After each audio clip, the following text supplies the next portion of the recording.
Tennessee, 2008. The listing was buried on page 17. That's the thing about police surplus auctions on the internet in 2008. They weren't glamorous. They weren't the curated mystery box drops that would later take over YouTube and TikTok. They were utilitarian, bureaucratic, almost deliberately boring, a government agency clearing out storage space, uploading a scan of a manifest and letting the internet sort it out.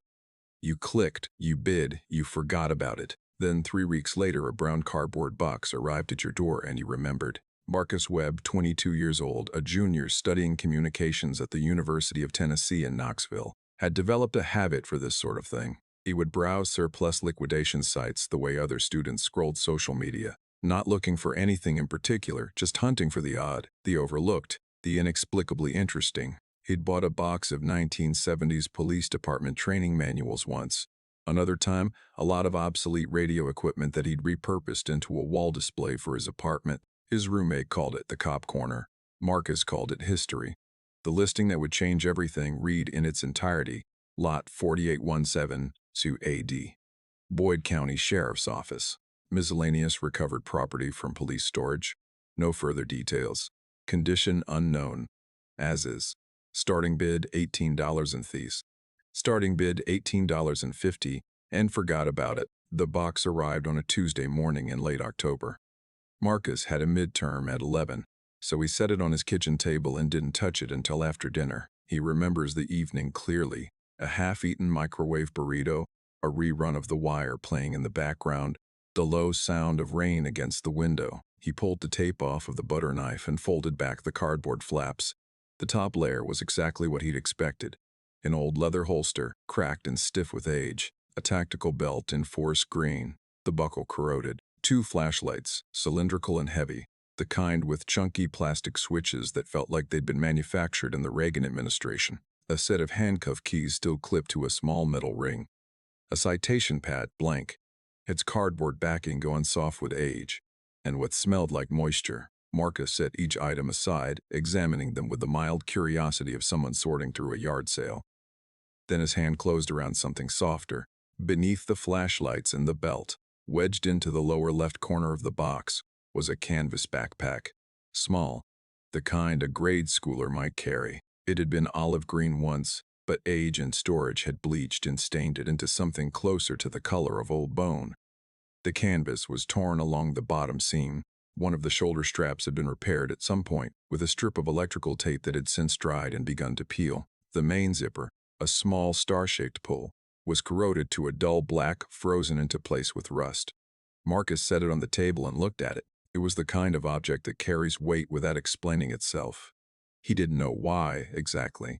He'd held older things, stranger things, items with more obvious histories, but there was something about the size of it, the smallness, that made a particular kind of silence settle over the room. He turned the bag over in his hands and noticed on the underside of the left shoulder strap a marking carved into the canvas. Not written, carved, with a pen or a nail or a key, pressed in hard enough to split the fibers. Faint and uneven, the letters worn with time but still legible to anyone looking for them. 2 initials, TH. He photographed it with his phone, a first-generation iPhone, the images grainy and low resolution by any modern standard, and that night he posted on a forum he'd been lurking on for months. It was called Cold Track, one of the early internet cold case communities, a mix of true crime readers, amateur investigators, retired law enforcement, and grieving family members who'd found in the digital world the audience their local authorities had long since abandoned. He posted the images with a simple caption. Found in a police surplus lot from Boyd County, KY. Any ideas? The response came within 4 hours. A user named Backroads Beetle, later identified as a retired records clerk from eastern Kentucky, who had spent 15 years cataloging cold cases in her spare time, responded with a single message. She had seen the tag number visible in one of Marcus's photos, stamped inside the bag on a faded paper label. She cross-referenced it against a digitized evidence log from the Boyd County Sheriff's Office that had been posted online as part of a 2003 public records request by a journalist who never wrote his article. Tag number 1987-108-1017-B. Case number 87-4401. Case name Hensley et al. Missing persons. Filed, August 4th, 1987. Status, open. Backroads Beetle followed up with a second message an hour later. It was 3 sentences long. The first 2 were factual. The third was not. This backpack belonged to Tommy Hensley, 13 years old, of Ashland, Kentucky. He disappeared with 3 other boys on July 23, 1987. This bag was supposed to be in an evidence room, and somebody has been buying groceries and going to class and watching television while Tommy's mother has been waiting for any news of her son for 21 years. Marcus Webb sat at his kitchen table for a long time after that. The rain still going, the television still on, the old canvas backpack sitting in front of him like an accusation. Ashland, Kentucky, July 23, 1987. To understand the backpack, you have to understand the summer. Ashland, Kentucky in 1987 was a city in the slow process of redefinition. The steel industry that had built it was rusting at the edges. The Ohio River still ran wide and brown along its northern border, and the hills that pressed in from the south were still dense with oak and pine, and a thick carpet of undergrowth that made the air sweet with vegetable rot and honeysuckle. The humidity in July was a physical thing. It sat on you. It pressed your clothes against your skin by 8 in the morning and didn't relent until well after dark. It made children move differently, slower in the heat of the afternoon, frenetic at dusk when the air would sometimes briefly ease. It was the kind of summer that boys remember for the rest of their lives. Or don't get to. Tommy Hensley was 13 and moving at the end of August. His father had taken a job in Columbus, Ohio, a warehouse supervisor position that paid better and offered health insurance. 2 things the Ashland economy was increasingly unable to guarantee. For Tommy, this meant leaving everything: his school, his neighborhood, his grandmother who lived 4 blocks away and made biscuits on Sundays. And it meant leaving his friends. Jake Porter was 12, compact and quick, the kind of kid who was always first to climb the highest thing available and last to admit it had been a bad idea. He'd known Tommy since 2nd grade. They built a fort in Jake's backyard, lost it to a storm, built another one. They had the shorthand of people who'd spent years together, half-finished sentences, looks that communicated paragraphs. Mark Dalton was also 12, quieter than Jake, more careful. He was the one who brought a compass when they hiked, who could identify poison oak from 15 feet away, who kept a small spiral notebook of trail notes that his older brother had laughed at, and which Mark had continued keeping anyway. Mark had found 3 arrowheads in the hills south of Ashland over the previous 2 summers. He kept them in a shoebox under his bed. Ricky Cole was 11, the youngest, which he was often reminded of, and which he countered by being first to volunteer for anything dangerous. Small for his age, with a gap between his front teeth and a laugh that his own mother described as a screen door in a high wind.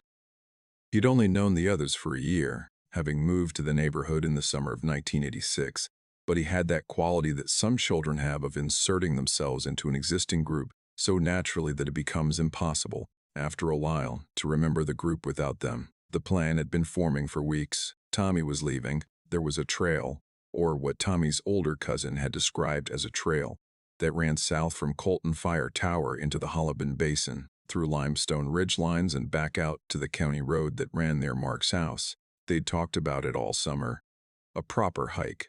A real one, not the rambling walks in the fields near the middle school. Before Tommy left for Columbus, before the summer ended, they were going to do it. July 23rd was the day. Tommy's mother, Linda Hensley, would later describe that morning in testimony, in interviews, in the careful language of someone who has rehearsed the memory until it is worn smooth. She made them sandwiches. She put them in a brown paper bag, and Tommy put the bag in his backpack, the small olive canvas one he'd gotten at a church rummage sale the previous spring, which he decorated in pen and which he'd made his own with the careful, deliberate, personalizing instinct of 13-year-olds everywhere. He'd carved his initials into the shoulder strap with the blade of a pocket knife, pressing hard, leaving marks that would outlast everything else. He packed the sandwiches. He packed a box of Little Debbie oatmeal cream pies. He packed a plastic water bottle and a flashlight with fresh batteries and March compass. Borrowed, not stolen, though Mark would have to remind Jake of that distinction later. He packed a paper map, folded in quarters, of the trail system south of the fire tower. The map was a photocopy of a photocopy, slightly blurred, showing a network of trails that had been accurate, more or less, in 1981 when the original had been made. Linda Hensley stood at the front door and watched them go. She would tell this part of the story differently across different years. Sometimes she remembered calling after them. Sometimes she didn't. What she always remembered was Tommy turning at the end of the driveway and waving. A casual wave. The wave of someone who expects to be home by dinner. They were seen once more after that. A man walking his dog near the fire tower. Gerald Patton, 64, retired, who walked the same route every morning, saw 4 boys heading south on the main trail at approximately 9:45 in the morning.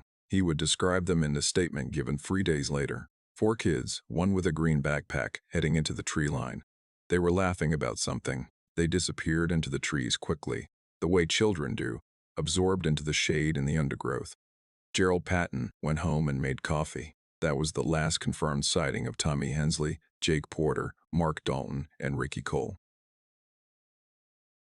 By 7 that evening, the first parents were calling each other. By 9, they were calling the police. By midnight, Ashland was beginning to understand that something had gone wrong in the hills to its south, in the dense summer woods, in the heat that had not released, even now. This late, with the stars barely visible through the haze. Ashland, Kentucky. July-August 1987. The search begins. The Board County Sheriff's Office launched a formal search on the morning of July 24th, less than 12 hours after the first reports. By midday, they had 40 volunteers. By the following morning, that number had grown to over 200. The National Guard was requested and approved by the governor's office on July 26, bringing helicopters and coordinated grid search teams. The search was, by the standards of the time and the resources available, a serious and organized effort. It was also working from flawed information. The original search grid was mapped against the known trail system. The trails as they were believed to exist, based on maps held by the Forest Service and the County Parks Department. These maps had not been comprehensively updated since the early 1980s. Trail erosion, seasonal flooding, and the simple passage of years had altered the terrain in ways that no official document reflected. Search teams combed the areas where the trails were supposed to be. They found where the trails had been. The distinction mattered enormously and was not understood until much later. Helicopters swept the ridgelines and long overlapping passes. Search dogs worked descent from starting points near the fire tower. Volunteers in orange vests walked lines through the brush, calling names, listening for responses that did not come. The 4 mothers, Linda Hensley, Carol Porter, Diane Dalton, Sandra Cole, held vigil near the command post that had been set up in the parking lot of a church on the edge of town. They drank coffee from styrofoam cups and watched the helicopters return and land and refuel and return again. On day 2, a searcher found a Little Debbie oatmeal cream pie wrapper near a creek crossing approximately half a mile south of the fire tower. This was logged, bagged, and sent to the command post with considerable excitement. It meant the boys had made it at least this far. It confirmed they'd gone south. On day 3, the storm came. The storm. The National Weather Service records for Boyd County, Kentucky on July 27, 1987 describe a severe thunderstorm system that moved through the region beginning at approximately 2 in the afternoon. What that clinical language doesn't convey is the scale of the disruption. The storm dropped nearly 4 inches of rain in 6 hours. Creek beds that had been negotiable became torrents. The soil on the steeper ridgelines, already saturated from a wet June, became unstable. The hollows filled with water. The trails that hadn't already been erased by years of neglect were now buried under inches of mud and moving debris. The search had to halt. For 18 hours, while the storm continued and then slowly passed, the searchers waited. The 4 mothers sat in the church parking lot and watched the rain and did not leave. Linda Hensley would later say she felt, during that storm, something shift. Not hope, she hadn't lost hope yet, but something adjacent to it. A certainty that whatever had happened, whatever was happening, the storm was making it worse. She was right. When the search resumed on July 28th, the terrain had changed materially. Dog handlers reported difficulty maintaining scent trails. Landmarks that had been identified on day 1 were now altered. The creek crossing where the oatmeal cream pie wrapper had been found was flooded and unrecognizable. Search teams had to reestablish their grids from scratch, costing hours and momentum. It was in this context, the chaos of the resumed search, the recalibrating grids, the desperate energy of 100 people trying to reorganize, that the evidence log failed, the misfiling, a bureaucratic tragedy. The exact sequence of events will never be fully known. What can be reconstructed from records and from the memory of those present is approximately this.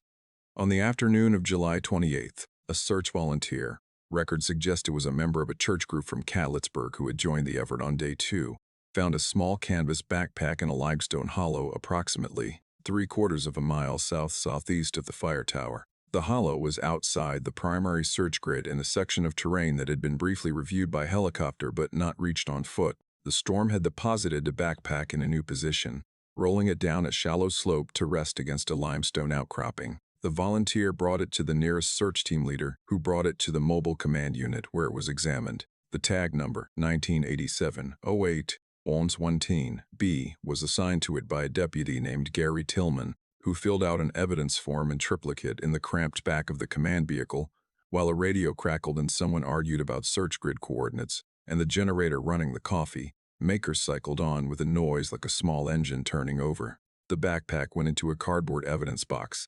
The box went into a van. The van was driven to the Boyd County Sheriff's Office, where it was logged in by a desk clerk who was working a double shift and had been awake for 19 hours. And then, and this is the moment that would cost 21 years, the evidence box was placed on the shelf in the secondary storage room, not the primary active case evidence room. The secondary storage room was where boxes went that were waiting to be processed, or waiting to be moved, or waiting for something that wasn't ever clearly specified. The difference between the two rooms was a single hallway and a clerical distinction that, under normal circumstances, would have been caught and corrected quickly. These were not normal circumstances. The search was ongoing. The station was handling a case of a scale it had never encountered. Staff were being pulled from routine duties to support the search effort. The desk clerk who filed the intake form marked the backpack's location with a room code that was, technically, wrong, room B2 instead of room A1. He did not do this maliciously. He did it because he was exhausted, because the radio was still going, because 3 other things needed his attention, and because in the moment it seemed like an easily correctable detail. It was correctable. It simply was not corrected. In the weeks and months that followed, as the active search wound down and the case transitioned from emergency response to open investigation, the evidence was gradually consolidated and formally cataloged. The primary evidence room was processed. Room A1 was documented. Room B2, the secondary storage, the waiting room, the place where things went to be dealt with later, was not, because room B2 wasn't supposed to contain active case evidence. The backpack sat on a metal shelf between a box of traffic citation records from 1984 and a set of impounded bicycle parts from a 1986 theft case. It sat there while the search teams demobilized. It sat there while the case file grew thick with tip reports and follow-up interviews and the administrative documentation of an investigation without answers. It sat there through the winter of 1987, when the hills went bare and the limestone ridges stood visible from the valleys below like bones showing through skin. It sat there while the mothers waited. The false leads and the waiting years cold cases do not simply go cold. They cool slowly through a process of diminishing returns that is more tragic than any single dramatic failure. Tips come in and are followed. Leads develop and dissolve. Theories form and are exhausted. In the Ashland Boys case, the predominant theory in the late 1980s centered on a reclusive man known locally as the Hermit of Piney Branch, a real person, a veteran named Harold Grubb who had been living alone in a cabin in the hills for years and who had, in the absence of any better explanation, become the focus of rumor and suspicion. He was investigated formally and thoroughly in 1988 and again in 1991. He had nothing to do with the disappearance. He lived alone, kept to himself, and was by all accounts not a threat to anyone. He died in 1994, and his family asked for a public statement exonerating him, which the sheriff's office eventually provided. In the mid-1990s, reports of strange lights in the hills south of Ashland generated a brief flurry of attention. A local newspaper story, a segment on a regional television program, letters to the department from people who believed the lights indicated something paranormal or connected to the disappearance. Each report was investigated. Each had a mundane explanation: a farmer with a spotlight, a group of hunters, once an actual weather balloon. Deputy Roy Vickers never believed any of it. Vickers had been one of the primary search coordinators in 1987, a 41-year-old deputy with 20 years in the department and a particular, almost obsessive, attention to maps. He kept his maps at home, topographic surveys, Forest Service charts, his own hand-annotated versions. In his garage on a folding table, he maintained what he called his reconstruction, an ongoing attempt to model where the boys might have gone based on the known sighting, the terrain, and the trail system. They went south, he told anyone who would listen, through the 1990s and into the 2000s. Not southwest, not southwest, not southeast, south, the Holiban Basin. People keep looking in the wrong place. Nobody had funding to look where Vickers was pointing. The case remained open but static, reviewed annually, no new leads. The evidence in Room A1 was photographed and cataloged in a 1999 reorganization. The evidence in Room B2 was, as part of that same reorganization, boxed up and transferred to a new facility. The new facility had different room codes. The box was assigned to Section 7, Row 14, Position 3. It was properly logged in the new system. It was there. It was simply not connected to any active case, because whoever transferred it didn't know it was connected to any active case. Because the original misfiling had never been caught. In 2003, the department moved to a new building. The storage transferred again. More boxes, more new codes, more chances for the error to compound. The backpack moved 3 times in 21 years. It was never lost in the sense of being discarded or destroyed. It was lost in the way that things are truly, quietly, bureaucratically lost. It was present but invisible, logged but unread, a file that existed in a system no one thought to check. Ashland, Kentucky. 2008, the backpack returns. The Boyd County Sheriff's Office received the call from Marcus Webb on a Wednesday morning in November 2008. The officer who took the call, a deputy named Sandra Raines, who had been with the department for 6 years and had no direct memory of the 1987 case, initially handled it as a routine inquiry. A man in Tennessee said he bought something at an auction that might be related to an old case. By the time the call was transferred, escalated, and the implications began to settle, the office had gone quiet in the particular way that institutions go quiet when they are confronting their own failures. The evidence tag number was run through the system. It came back to case 87-4401. It took 2 hours to locate the original paper log from 1987 in the archived files. When someone cross-referenced the tag number with the physical storage manifest, comparing what was supposed to be in the evidence room with what was actually there, the backpack's absence was confirmed. It had been there once, in a box, in a room that wasn't the right room. The department arranged for Marcus Webb to ship the backpack to them. He did so, via registered mail, in a box that he packed carefully with bubble wrap and newspaper, taking photographs of the entire process. He would later say that packing it felt strangely solemn, like handling something that deserved more ceremony than he knew how to give it. The forensic analysis. The Kentucky State Police Forensic Laboratory received the backpack in December 2008. What they could learn from it, 21 years on, was limited, but not insignificant.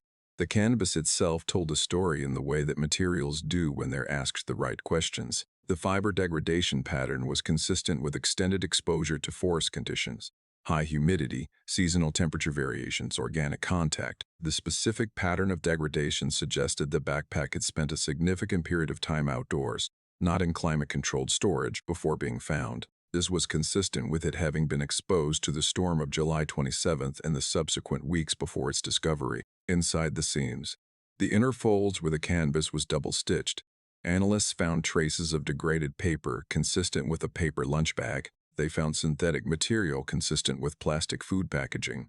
They found, most significantly, traces of soil. The soil analysis took 3 months. What it revealed was precise, and, to those who understood the geology of the region, startling. The mineral composition of the soil trapped in the backpack seams, a particular combination of iron oxide, calcium carbonate, and organic clay, was not consistent with the geology of the primary search area north and northwest of the fire tower. It was consistent with the geology of the Holiban Basin, a limestone-dominated hollow system that lay south of the tower, in the area that had been on the edges of the original search grid and largely beyond it. The soil told them the backpack had been in the Holiban Basin. The boys had gone south. Deputy Vickers, Roy Vickers, was 62 by 2008, 8 years retired, living on the same property where he'd always lived with the same folding table still set up in his garage. When a detective from the active investigation drove out to talk to him, Vickers was standing over his maps when the car pulled in. He'd heard the news. Small communities always know before the official notification arrives. He didn't say, "I told you so." He said, "Show me exactly where the soil sample came from." The detective showed him the range that the geologists had identified. Vickers pointed to a specific area on his hand-annotated map, a spot he marked with a red pen sometime in the early 1990s, labeled with his careful block handwriting. "Check this. Southern Spur, limestone cut." He'd been pointing at it for 15 years.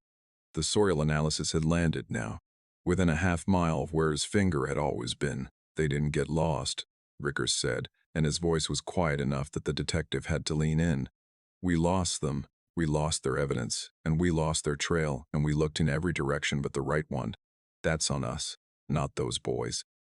He kept his composure. He was a man who had spent decades keeping his composure, but the detective would later note, in a report that is part of the public case file, that when Vickers turned back to his maps, his hands were not entirely steady. The heartbreak of funding the renewed investigation authorized by the 2008 discovery was real, and it was serious, and it ran out of money in 14 months. This is not a dramatic twist. It is the ordinary tragedy of cold cases and municipal budgets. Boyd County in 2008 and 2009 was dealing with the same fiscal pressures facing every local government in the United States during the financial crisis. The cold case investigation drew on discretionary funds that evaporated as the general budget contracted. A search of the Holiban Basin area, the kind of systematic, well-resourced effort the soil analysis seemed to demand, was estimated to cost significantly more than what remained available. The investigation was suspended in early 2010 with the notation that it would be resumed pending additional resources. This is the language of indefinite postponement. This is how cases go cold for the second time. Linda Hensley came to the sheriff's office when she heard. She sat across a desk from a detective who was 20 years younger than her and clearly uncomfortable, and she asked a series of questions that he answered as honestly as he could. Then she asked one he couldn't answer. "How many times does this happen? How many times does evidence sit somewhere while a family is just waiting?" He didn't know. Nobody does, really. Linda had been given a brief opportunity to hold the backpack in 2008 before it was sent to the state lab. They'd shown it to her in a conference room, still bagged in evidence plastic, and she'd held it through the plastic with both hands, feeling the weight and shape of it. She'd said afterward that it felt like a message, proof that her son had once been there, had carried this thing, had pressed those initials into the strap with some small knife. On some afternoon she hadn't known she should be memorizing. Now the backpack was properly sealed in a proper evidence bag, in a proper evidence room. The boys were still in the hills, the Holiban Basin.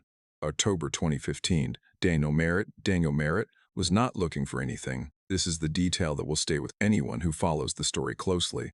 Not the discovery itself, but the accidental nature of it. He was a hiker, 38 years old.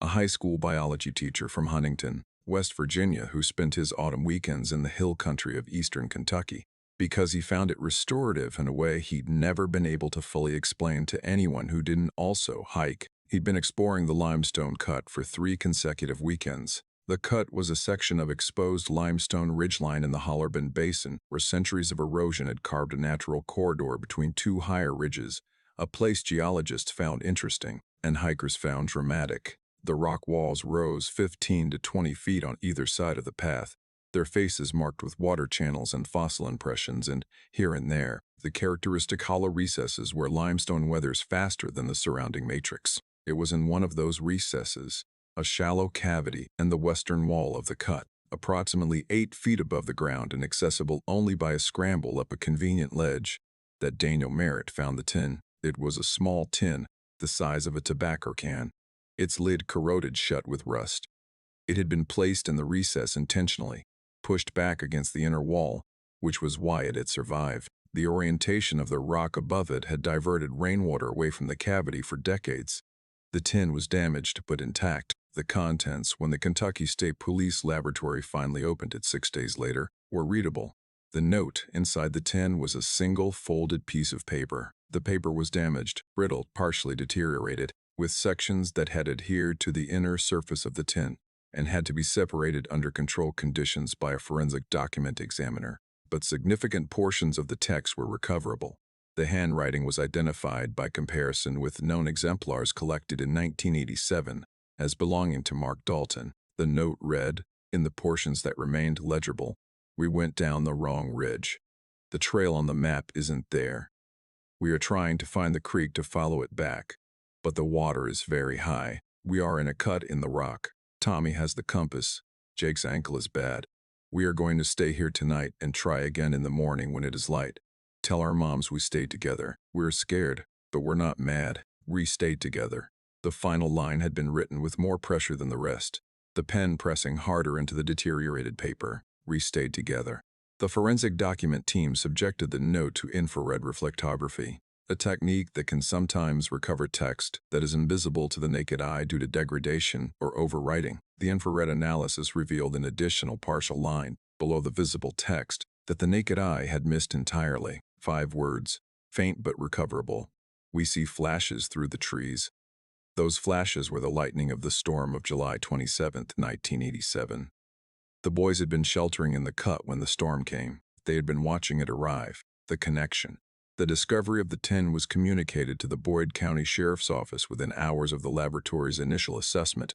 The case was immediately escalated. Federal resources, which had not been available in 2010, were now accessible through a grant program specifically designed for cold case resolution in rural communities. What the tin proved, in combination with the 2008 soil analysis from the backpack, was a coherent narrative of location. The soil on the backpack matched the Hollerbin Basin. The tin had been placed in the Hollerbin Basin. The boys had identified themselves as being in a cut in the rock, the limestone cut, which was in the Hollerbin Basin. The 2008 investigation had been pointing at the right place. The backpack had been the breadcrumb. What it hadn't had was the funding to follow. Roy Vickers, now 69, was called by a detective he'd never met. The detective explained what had been found. Vickers asked one question. Was it the limestone cut? It was. Tell those boys' mothers, Vickers said, and hung up. Ashland, Kentucky, 2015. What the map could not show. The investigation that followed the tin's discovery moved with the focused speed of something that has been waiting years to run. Resources were allocated, teams were assembled, and within 3 weeks a comprehensive search of the limestone cut and the surrounding Hollerbin Basin was underway. The boys' map had been the key to understanding the error. A paper map, photocopied twice over from a 1981 original, had shown a trail network that included what was labeled a southern spur, a route that branched off the main fire tower trail and ran south through the Hollerbin Basin, before looping back toward the county road near Mark Dalton's home. It was exactly the route they'd planned to take. The southern spur had been decommissioned in 1983 after a series of landslides altered the terrain and made the trail impassable. The decommissioning had been noted in Forest Service records.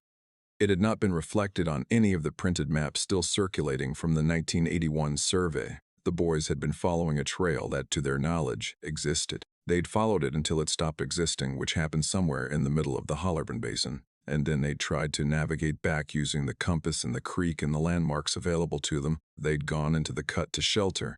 They'd intended to wait out the night and find their way in the morning. With the storm, the storm of July 27, 1987 had not only been severe in the open hills, in the confined corridor of the limestone cut, it had been catastrophic. Geologic analysis of the site conducted in November 2015 confirmed what the investigators had suspected since the note's recovery. The storm had triggered a slope failure on the upper eastern ridge, a section of saturated soil and loose limestone that had given way under the weight of 4 inches of rain in 6 hours, sending a debris flow down into the cut. The boys were found by the search team on November 18, 2015.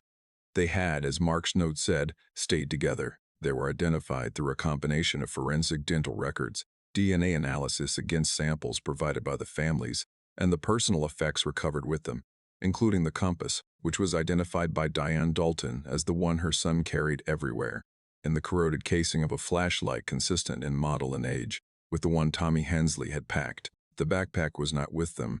It had been dislodged by the initial force of the slide and carried to where the volunteer found it, 3/4 of a mile away, on the morning of July 28th. It had been the first piece of evidence. It had told them where to look. And for 21 years, it had sat in a box in a room with the wrong number on the door. The families.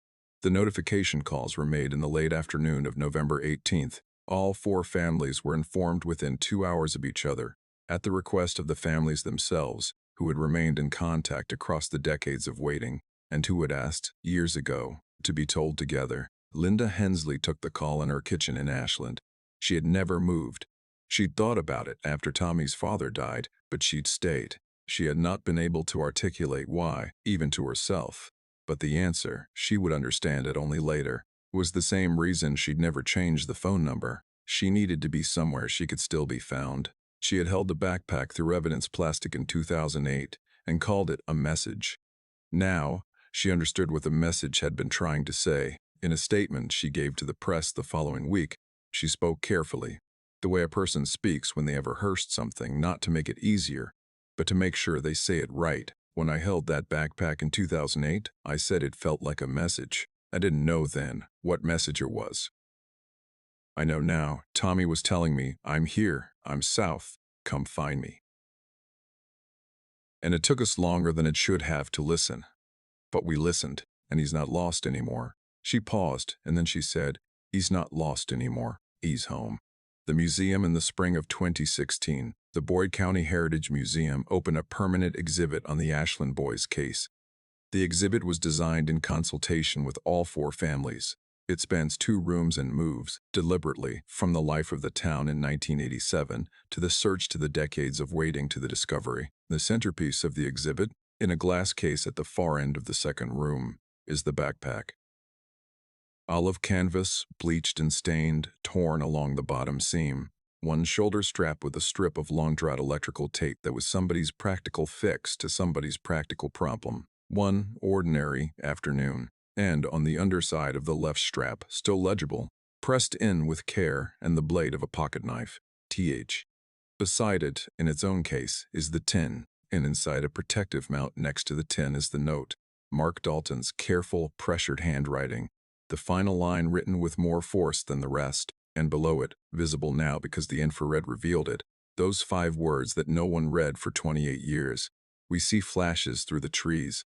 The exhibit is open Tuesday through Sunday. Admission is free. School groups visit regularly. On one wall is a photograph of 4 boys standing at a trailhead, squinting into summer sun, one of them wearing a small green backpack. The photograph was taken by Carol Porter, Jake's mother, on a morning when she drove them to the fire tower because it was easier than letting them walk. She almost hadn't taken it. She'd been running late. But she'd had her camera in the car, and she'd thought, I should document this. Their last big adventure before Tommy leaves. She thought it would be a memory. It became something more than that. It became evidence of a different kind. Evidence that they had been there, that they had been real, that they had squinted into the sun on a Thursday morning with their whole lives arranged ahead of them, and laughed about something that no one remembers now, and went into the trees together, and stayed together. Item 842. The evidence that waited 21 years. It waited for Marcus Webb to buy a box on the internet.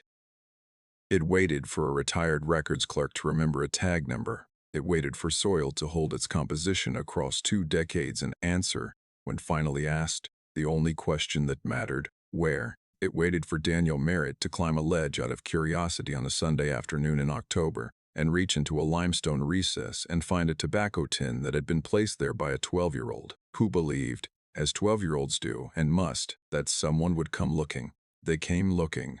They came late. But they came. They didn't get lost. We lost them. Sheriff Dale Combs, Boyd County, Kentucky, 2008.